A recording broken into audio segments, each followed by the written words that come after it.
First off, welcome. It's great to have everybody here today for the Microsoft briefing, how to get Copilot ready for your small and medium business.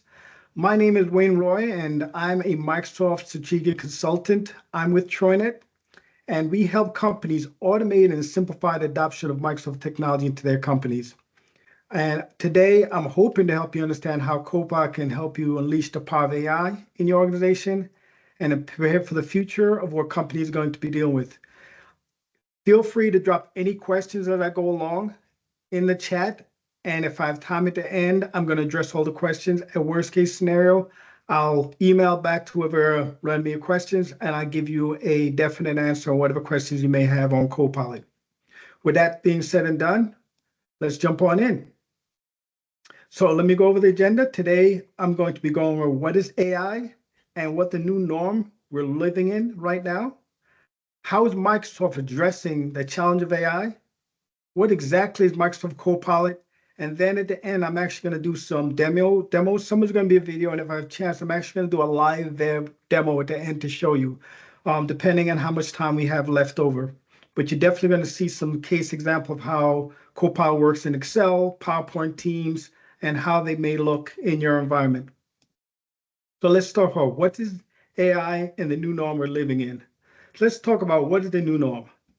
Right now, we're living through a remarkable time in history where technology is transforming every aspect of our lives and how we work. Entire industries are actually reshaping and our economy is shifting.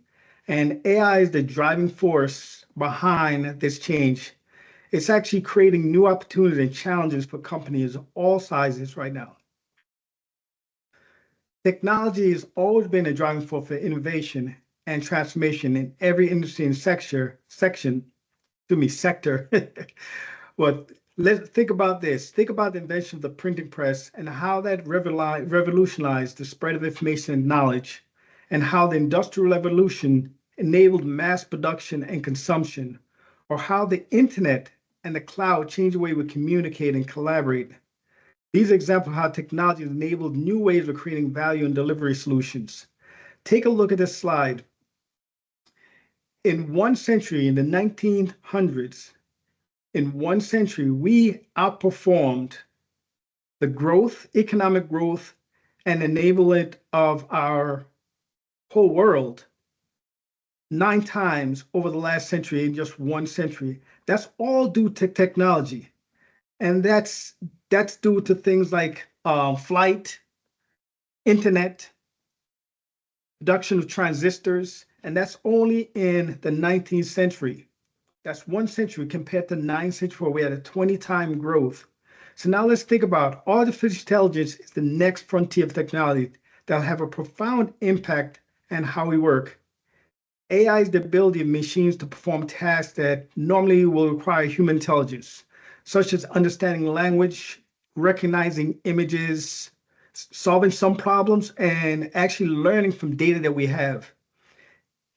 To be clear, AI is not a single technology, but it's a collection of tools and methods that can be applied to various challenges we may have. For example, AI can help us diagnose diseases. It can be used in finance to actually detect fraud. It can actually recommend products. It can translate language. There's a phenomenal things that AI can actually enable us and help us do in our day-to-day. AI has the potential to automate tedious and repetitive tasks that human beings don't like to do. It'll also optimize some of the processes and actually allow us to have new insights to see opportunities we may not see. AI is also a disruptive force that will create new markets that we're going to see coming out, new industries, and actually open up new jobs, as well as challenge the existing one we have right now. There was a report out by PwC and said AI could contribute to up to 15.7 trillion to the global economy by 2030.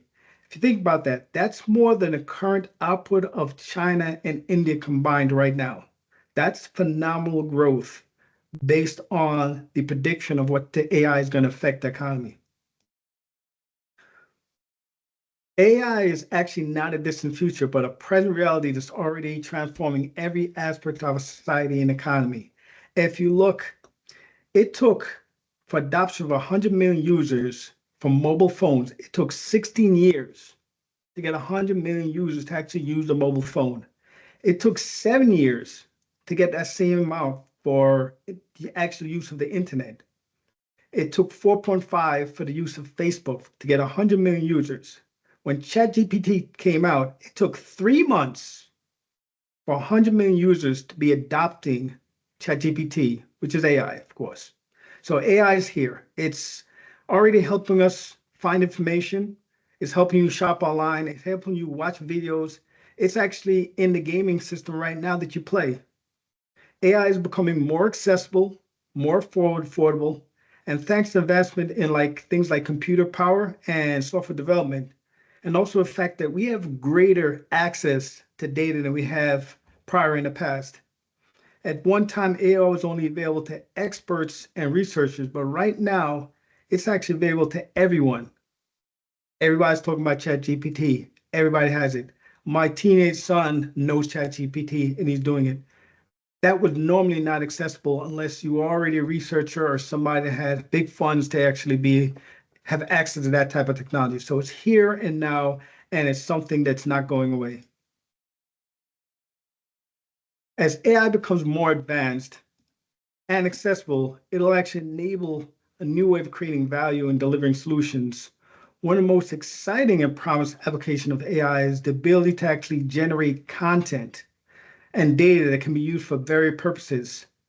Some of the things that it can create is like text, it can create images, it can create videos, audio, and that content can now be used for marketing, used for educational purposes. It's going to be used in entertainment, and it's going to be used in communication. The new norm will be AI generated, meaning that you may need to adapt to the changing landscape of creation and consumption. You're going to hear that word often now being used. You're going to hear the thing about creation and consumption. Okay, you need to understand how AI can help you create value and deliver solutions, as well as how AI can challenge your existing value proposition and your competitive advantages out there in the market. The future economy and growth will be in AI. And what that means is, if you're not leveraging AI in your company, your competitors will. They'll figure out a way how to outperform and out-deliver you because they're now being more sleeker. They're using the data that's available that may be difficult for you to compilate. They're going to be able to use that and be very competitive in the market. You need to invest into AI. You need to also look how AI matches with the skill set you have, matches with your infrastructure, and matches with the governance. What is your company policies around how AI is actually going to function in your organization? And that's going to where you're going to have to lean towards advisors like AI partners, providers, and regulators on how best to adopt AI within your organization. Okay, AI is going to impact all the companies. I don't care where you are, whether you're large, what sector, or where you're located. It is something that's going to affect everybody across the board. The world is big and it's actually becoming smaller due to many factors, and AI is going to make it even more smaller. And a key point takeaway to that is you also have to make sure AI meets your mission and your vision for your company. That's something you need to keep in mind and think about as well. So let's talk about AI capabilities and potential. Let's talk about what AI is not. Okay, AI is not a magic bullet. It doesn't solve every problems or do all tasks. AI is not a single technology. It's actually a group of technologies applied to actually achieve and defeat a challenge that you may have. It's not human intelligence. It cannot understand reason, and it won't communicate the way you do. People have this misconception of what AI and its capabilities, and that can lead to unrealistic expectations and a lot of fears that people have out there. Some people may think that AI can do everything better than humans, or that AI can work on any problem without human guidance. That's incorrect. A good way of looking at AI is garbage in, garbage out. If you're not giving it the proper guidance and proper information, let's step back. A good way for me to explain AI to a lot of people is make believe you went to our college, you got yourself an intern. The intern is very bright, but the intern knows nothing about you or your industry. If you don't then give them clear directions and clear information, even though they may be a smart person, you have to give them the foundation of what you need them to do. So if you don't give them good information, you're going to get terrible results. That's the same thing with AI, and it's a good way for you to look at AI. What can AI do for you? Again, AI is a collection of tools and methods that can be applied to specific challenges. It's a machine-like intelligence that can perform tasks that normally require human intelligence, but in different ways or with different limitations. It's kind of like a partner you have that can work with you and augment work that you do, just like an intern. They're not going to replace you and they're not going to do the job for you. They can supplement, they can augment, they can help and enhance the things that you're doing because you have another person that can take on specific tasks that may be redundant and help you out. So by understanding what AI is not, you can have a lot more realistic and balanced view of what AI is and what it can do. And you can avoid all the pitfalls of overestimating and underestimating technology and instead focus on how we can use AI effectively and responsibly. So that's very important for you to take away. Okay, let's talk about how is Microsoft addressing the challenge of AI, which is what everybody's here for. That's why we're talking about Copilot. Let's talk about what's the current challenge we have with ChatGPT and most of the open source AI platforms out there. The most important thing you have to take away from this is if you go to ChatGPT and you plug in any information, whatever it is, whether it's a picture, somebody's name, some credentials, or even a query you may have, that query, that information you put in is retained within their system. So if you ever put something proprietary or private inside of that LLM, and I explain what LLM is later on, large language models, okay, that's what ChatGPT works on.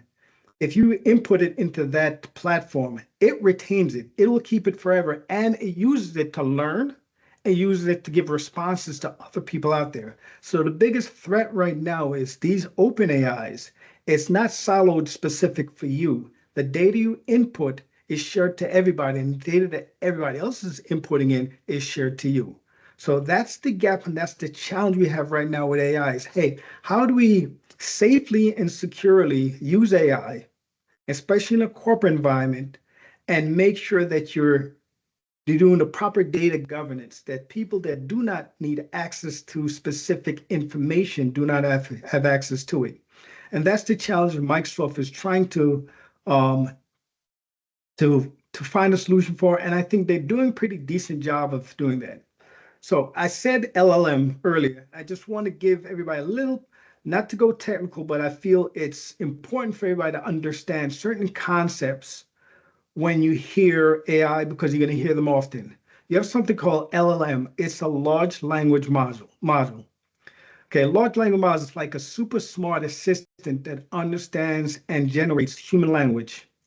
So what you do is imagine having a conversation with someone who knows a lot about almost everything and can help you write, answer questions, and create stories, create pictures, okay? An LLM learns by reading a massive amount of text and picks up patterns in how words and sentences are used. And when you ask of it something, or you give it a task, is use what it's learned to understand what you're asking, what you need.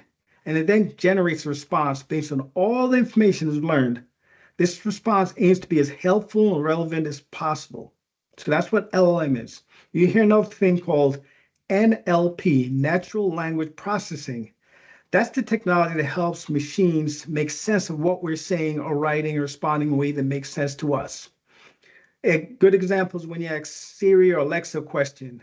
That's NLP that's helped those devices understand your words and figure out what you mean. Okay, so natural language processing, everybody has different dialects. We have different way of saying things. I know I'm horrible. I'll type, misspell a lot of words. NLP is what allows the system to understand those. It's like when me giving this presentation now, I guarantee you, I've already messed up at least 15 words in my pronunciation so far, but everybody here understands what I mean and the context of it. That's what NLP does. It actually looks at patterns and is able to see, correlate mistakes in language and be able to understand it. So that's a good way to look at that as well. You have Microsoft Graph. What Microsoft Graph is like the behind the scenes coordinator that makes sure that all the Microsoft tools actually communicate in harmony. It has nothing to do with the AI. It's the middleman that makes the connection to all these different things. Because remember, data is king. So it makes the connection. It's not an AI. It's just a connector to connect all this data together, and it coordinates the communication and the harmony around these different platforms and things you have. So this is the Microsoft realm when it comes to the platform. That's how they're building out Copilot. So let's talk more about Microsoft 365 Copilot. Okay, again, Microsoft has been very transparent about its approach to developing AI responsibly. They've been developing AI systems in accordance with the Microsoft privacy standards. Their first thing that they say is they're trying to make sure that your data is private. Okay, it's not accessible. Can I say anybody can guarantee it's done 100%? No, not at this moment, because I'm going to be very frank with you. I'm one of those paranoid people, but so far what I've seen and the direction that Micro is going, and I'm going to go into a little further, they're trying to do a good job of siloing company data so it's not easily exposed to the outside world. So they're keeping your data contained within their tenant. So unlike something like ChatGPT, not to harp on it, we have Gemini, there's a ton of other one that that's the one that's more prevalent. That data that you now put in, that query you put in, or that information you have is not made accessible to everybody. It's specific just to you and the tenant you have with Microsoft. Another side note I want to mention as well, Microsoft's coming out with the Microsoft Windows is Copilot for PCs. What they're trying to do with that is most Copilot today needs some type of internet access because that's how it goes out and to the cloud and goes to the AI system, and that's how it now gives you answers.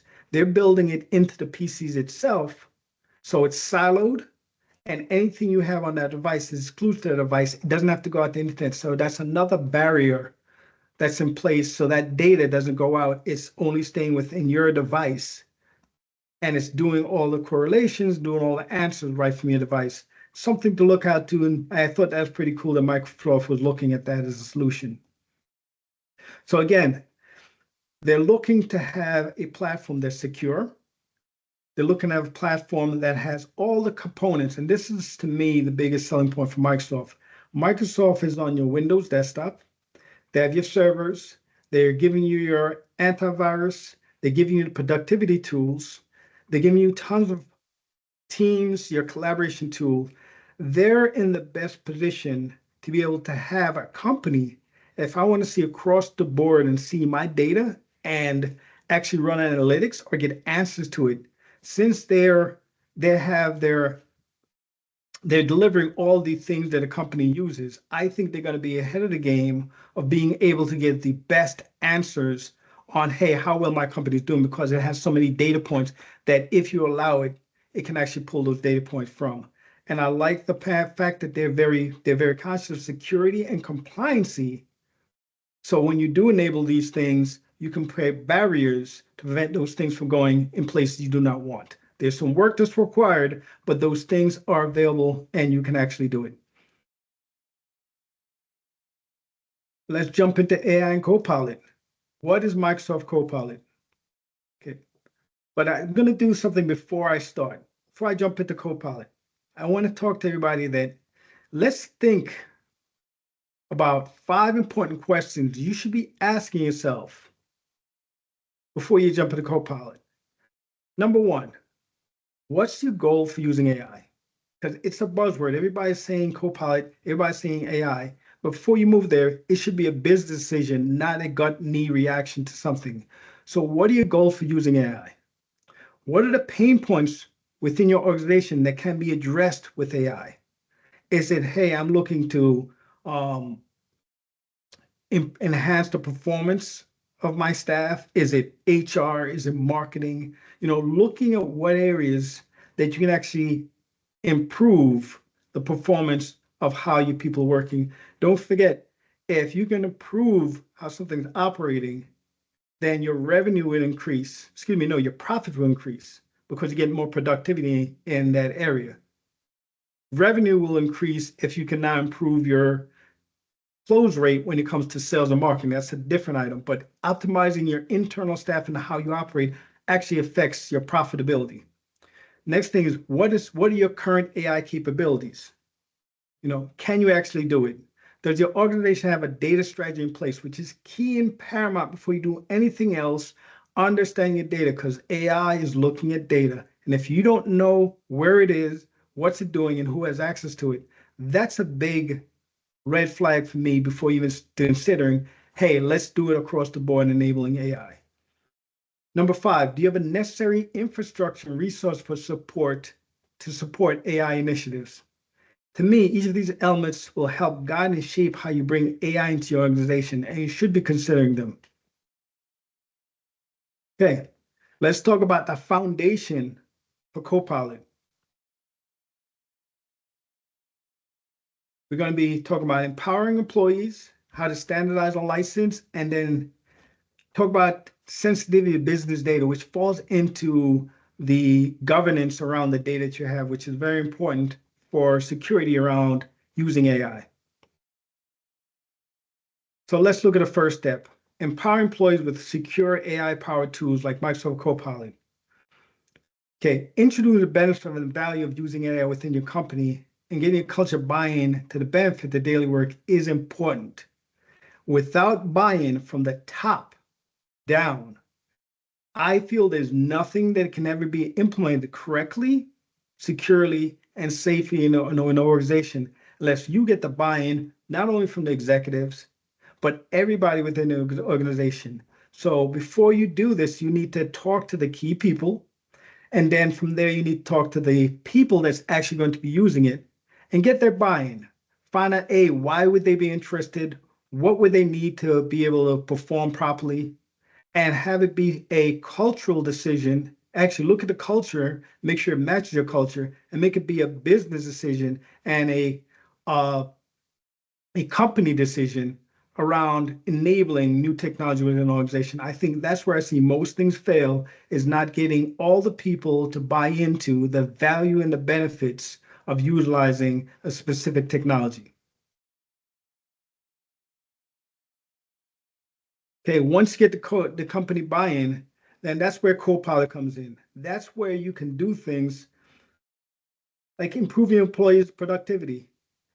AI and Copilot is phenomenal. You can use it to summarize long PDFs, draft emails, create social content, and I'm going to go through some of these things because I actually use Copilot myself. Some of these things I think is phenomenal. It saves me a lot of time and energy. Generating images. Hey, you need to create images for marketing material. Again, I've checked and I've verified, and what I've been told is anything you generate with Copilot, image-wise, you can use on your whatever marketing material out there. There's no copyright associated with it. So you don't have to worry about when you go online, you copy something and put it on. You have to worry about, hey, am I going to get sued for using that image? That image is exclusive to you because it's making it unique when it creates that image for you. That's a phenomenal thing, especially when you're putting together marketing and sales slicks. Okay. It can also help you learn new skills. Hey, Copilot, I need to do this. Hey, Copilot, I need to learn XYZ. Can you teach me this? Or where can I find a resource for this? It's phenomenal for that to help in your team. Okay. I have to update the slide, and I keep saying it, but let's talk about Copilot licenses. There's Copilot Pro. There's Copilot Free, Copilot Pro, and Copilot for Microsoft 365. I'm going to reiterate this from now. I am not going to talk about Copilot Pro, Copilot Free. Those are home edition. Those are personal use. Any business that's going to be enabling Copilot should be using Copilot for Microsoft 365. Okay, you're running a business, you're not working from home. You should be using the proper license and proper tools for your business. One of the reasons for this is Copilot free, anything for free always has its gaps. It doesn't perform as well. Copilot Pro, again, you pay for that, but it's a home product. The thing that you're not going to get, the thing that I mentioned about siloing out your company data, that ability is in the Copilot for Microsoft 365. That is one of the most important things for any company to have, is the ability to have their data siloed out from the rest of the world. So moving forward, I'm going to only talk about Copilot for Microsoft 365. Yes, there are other products out there, Copilot Free, Copilot Pro. If you want that for personal use, you can go for any one of those. I say start with free first. But moving forward from this conversation, if you're a business, Copilot for Microsoft 365, you wouldn't even think about the other two and you shouldn't even have the conversation on it. Okay, let's talk about the benefits for Copilot for Microsoft 365. Again, the regular Copilot is web. The data that you put up there is not siloed. Copilot Microsoft 365, it's now siloed, it's secure. Okay, Copilot for Microsoft 365 works together to help you users in order to be more productive. But Copilot Microsoft 365 gives you the security and the ability to set policies to limit what people can do in your organization with the data that you have. Okay, going back, your business data is protected. You have access to a powerful AI model, and you're able to see transparency and the current security levels that Microsoft's going to enable for your company within your organization. Okay, let's talk about preparing for AI-powered organizations. Okay, well, first thing to do is you look at your license you have. Microsoft Copilot only works with, well, they just added on, you have to have business. If you're under 300, you need to have business standard, business premium. They just added on business basic. If you have any one of the licenses, you can buy Copilot and use Copilot. I personally feel any company that's a decent size and serious, you should always have business premium. The reason why you have business premium, because that has the security modules enabled on it. Business Premium is the best license for the most value that you can buy on all the Microsoft SKUs. And I'm not saying that because Microsoft don't give me anything. I just know by using it. We've helped companies evaluate how they use a license and what they have. That's the best license you can have. If you can get it and you're under 300, that's the license you should have. But you can get Copilot with standard, basic, premium, E3, and E5. Those are the licenses you require to actually get the license for Copilot and use it. And going back to why I suggest having Business Premium or E3 or E5, you want to enable zero trust. Zero trust is starting from a world back in the days when we had servers, everything was open and then you lock things out. Everybody has access to the files, and then some IT guy came in and said, okay, here's a folder that nobody has access to. And everybody was trusted. Microsoft was going from a platform of zero trust. Nobody's trusted, and we have to enable people to actually see things. Copilot out the box, if you enable it, it will not see everything. What Copilot will see is whatever you're able to see. If you're able to see it, then Copilot can access it and actually use it. Now, the drawback and why data governance is important and doing data assessments and see where your data is the issue is not what you do know where data is.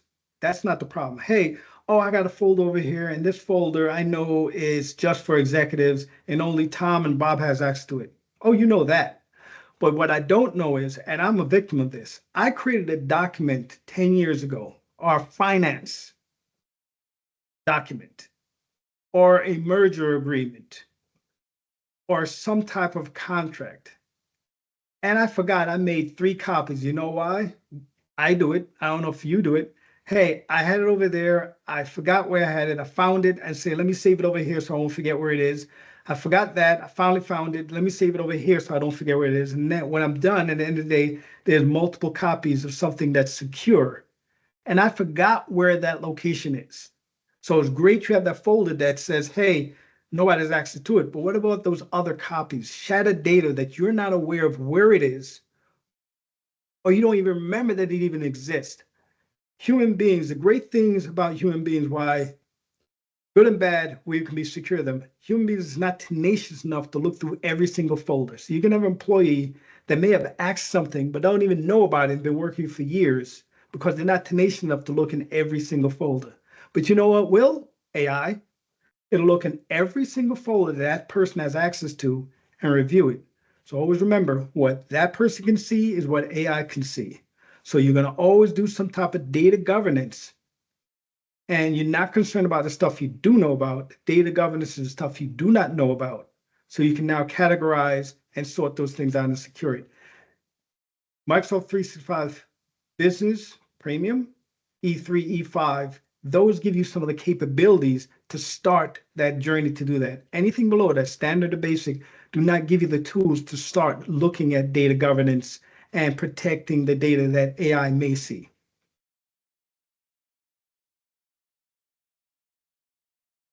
Okay, let's talk about sensitive business data. I already started jumping into it, and I'm going to harp on it.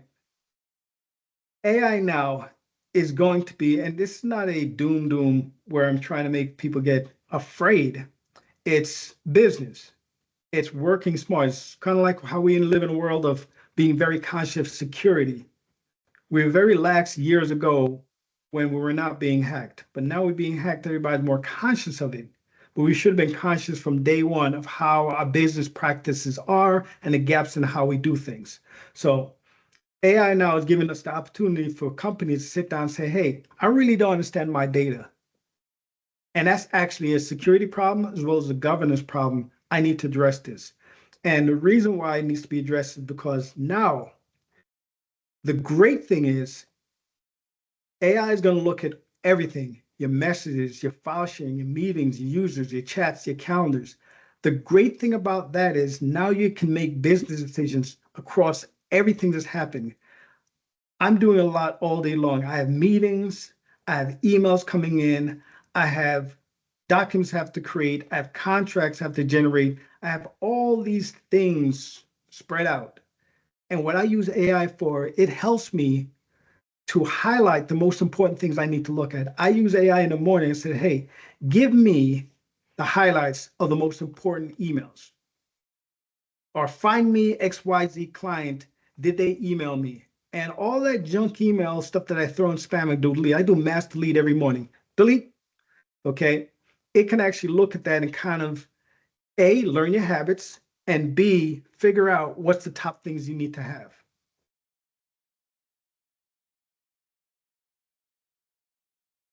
So I'm not going to hop too much on this. Let's go into the demo of Microsoft Copilot. But before I do that, if everybody please, and Brian, if you can drop that URL inside of it, if you can still scan this QR code or take the link that's in the chat, Brian's going to drop it in there. Scan this, and if you complete this short questionnaire for me, I'll review this. And if you're eligible, we'll actually give you a free Copilot license. So if you could take a few minutes, scan this, give me 2 seconds to breathe as well, and I'll count off a few minutes and hopefully somebody will get that done for me, and I'll jump into a demo of the Copilot. And actually, if somebody can just give me a thumbs up. Oh, wrong thing.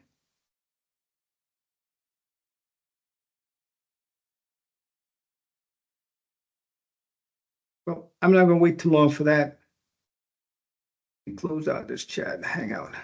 There it goes. Beautiful. I'm back. Okay, let me go jump into the demo.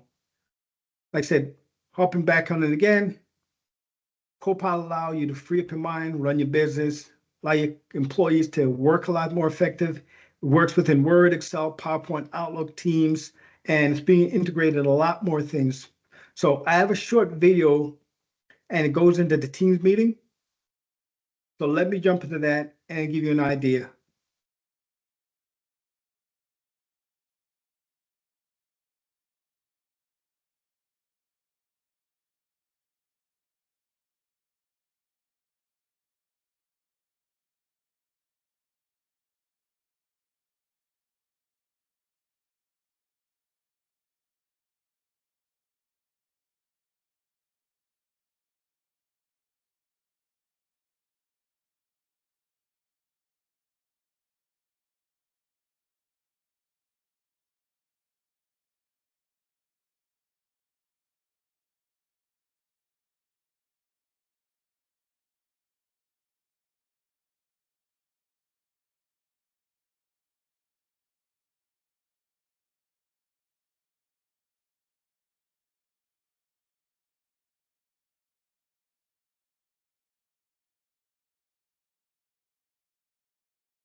I personally think Copilot for Teams, because I'm always in meetings, is phenomenal. You can actually have Copilot attend a meeting that you don't attend.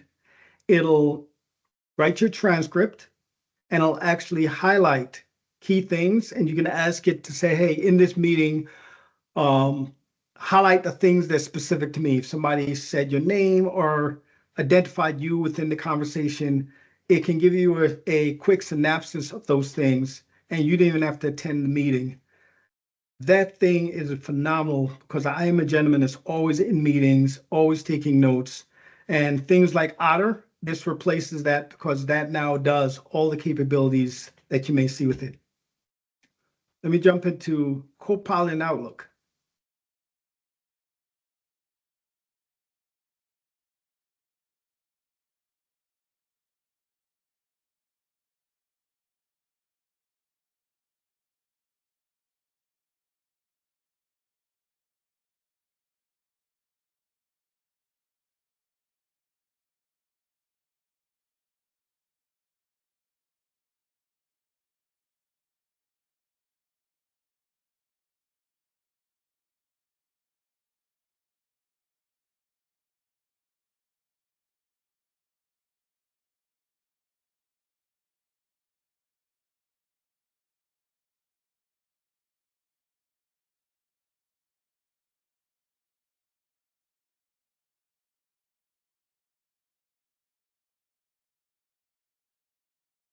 Excellent. That's Copilot for Outlook. Let's take a look at Copilot within Word.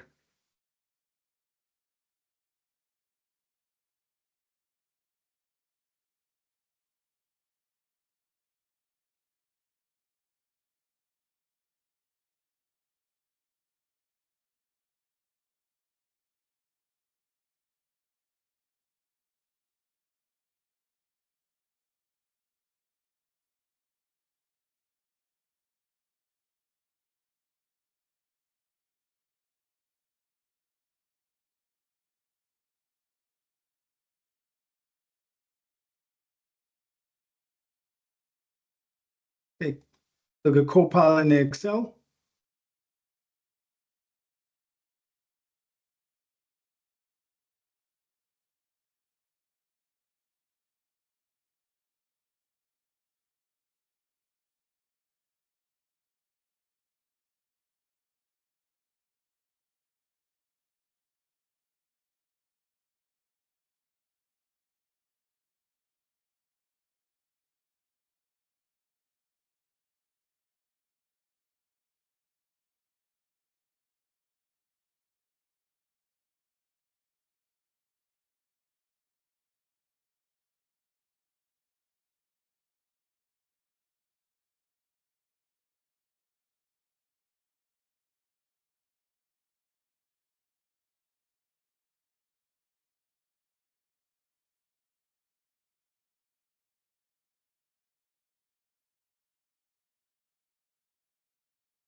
There's another item, Copilot Lab. I'm not going to play this. What Copilot Lab is, and let me jump to a slide. Let me jump to, no, you're going to stop. I want to jump to this slide. Copilot Lab is an area where you can learn queries you can use in Copilot. One of the biggest challenges with Copilot is people not understanding how to ingest questions into it to get the right response.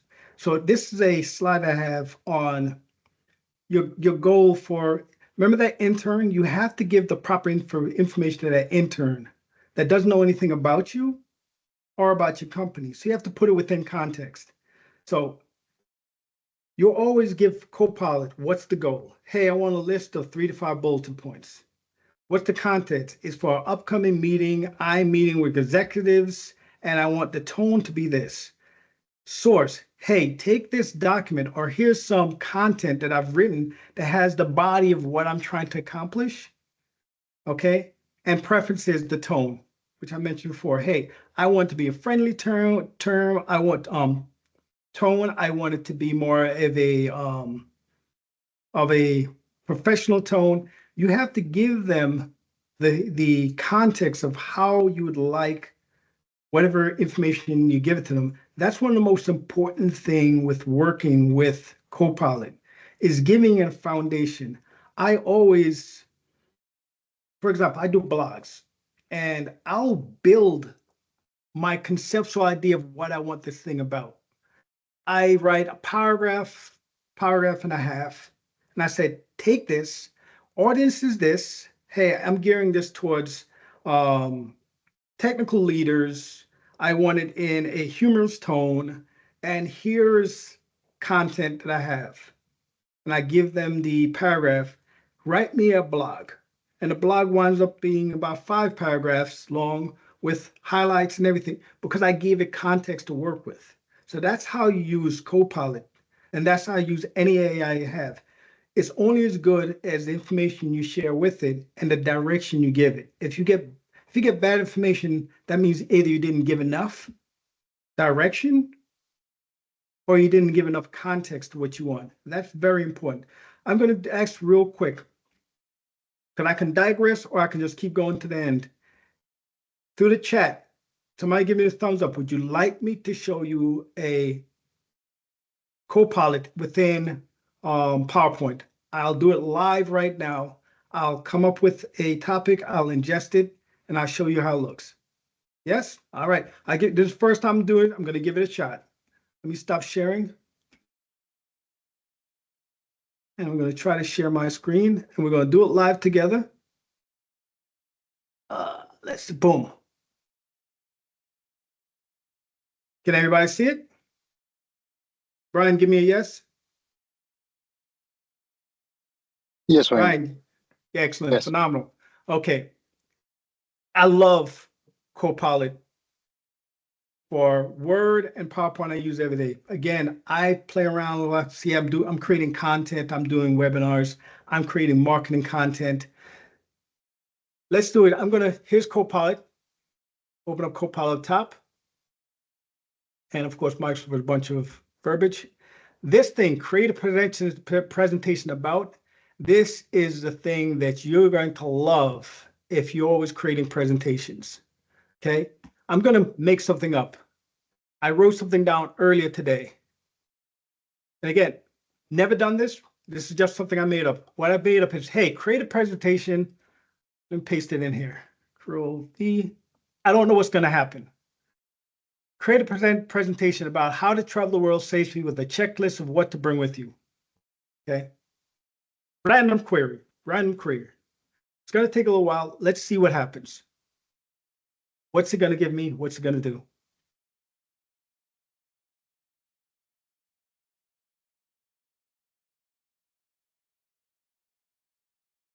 Going to take a little while because it's pulling data. But sure enough, it's going to write it faster than I could possibly do it.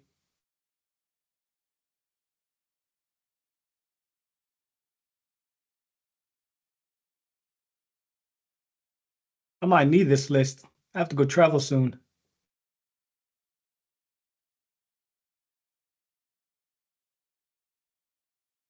And you see, it created a slide deck. So let's see how many slides are in this presentation. 15. How to travel receipt presentation overview, traveling safely checklist, research and destination, how to pack smartly, how to be vigilant, essential time to pack, money cards, clothing essentials, additional tips for mood travel.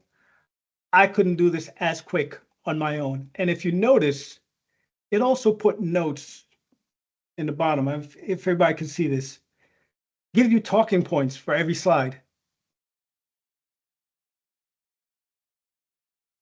which I think if you're creating presentations and you have a good foundation of it, you can create quick presentations on this.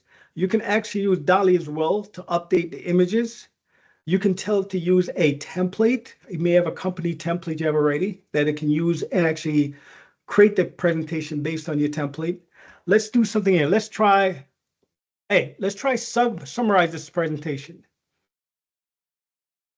What that is going to look at this and it's going to give you summarization and create sections for this presentation. Let's see what it'll do. Okay, it's breaking it out. Travel safety, essential items, stay connected, culture sensitivity.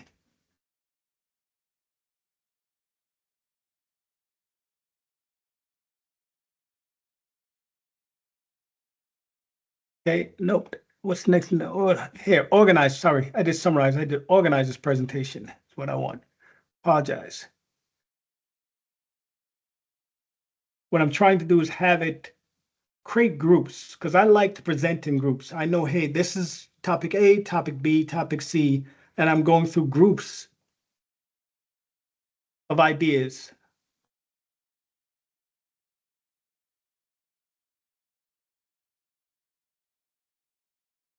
There we go. Here's your introduction. Here's your traveling safety checklist. Then you have essential travel items, additional travel tips, conclusion. I want to do one more thing. For the fun of it, let's add a slide about. And for the fun of it, let's say purchasing, because I'm always looking for a deal. Purchasing affordable airline tickets. For airline tickets. Let's see what it'll do.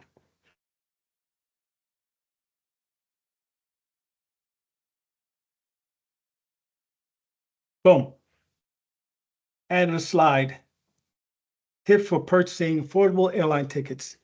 Another thing that you can do, and I've done this already, I can take this presentation, I could go to Word, and in Word, reference this PowerPoint presentation and say, hey, write me a blog based on this. And it'll take this presentation on how to travel world safely and create a blog based on it. Next thing I can do is say, hey, based on this blog that's created, create me a LinkedIn post. And it'll create a LinkedIn post that you can use. And again, since this is your content you're creating, it's unique to you. So it's not everybody else is going to get the same thing. Okay.